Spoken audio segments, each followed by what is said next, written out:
के छ केटाकेटी हो, वेलकम टु माई नयाँ मिनी ब्लग। यो मेरो तेस्रो ब्लग। टक्क म रेडी भएर कलेज गएर म एकछिन मस्त ब्याडमिन्टन खेलेँ। अनि ब्याडमिन्टन खेलेर फेरि पसल फर्केँ। पसल जाँदैछु म, पसल गएर बसेँ। अनि कामै छैन, पसल बसेँ म, बसेँ। अनि त्यसपछि झ्याउ लाएर म जिम गएँ।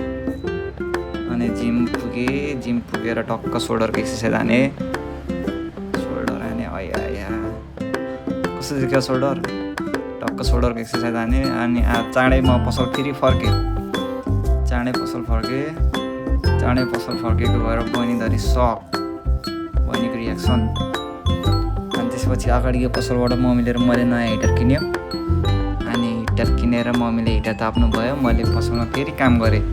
कति काम गर्छु मैले, टक्क काम गरेँ, सामान राखेँ। अनि म फेरि अर्को पसल गएर फेरि पैसा गर्ने काम गरेँ। अनि पैसा गर्ने। अनि त्यसपछि हामी रात्रिकालीन महोत्सव गयो।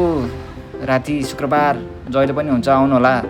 त्यसपछि आज दिनभरि केही खासै भएन। अनि म घर फर्केँ। अनि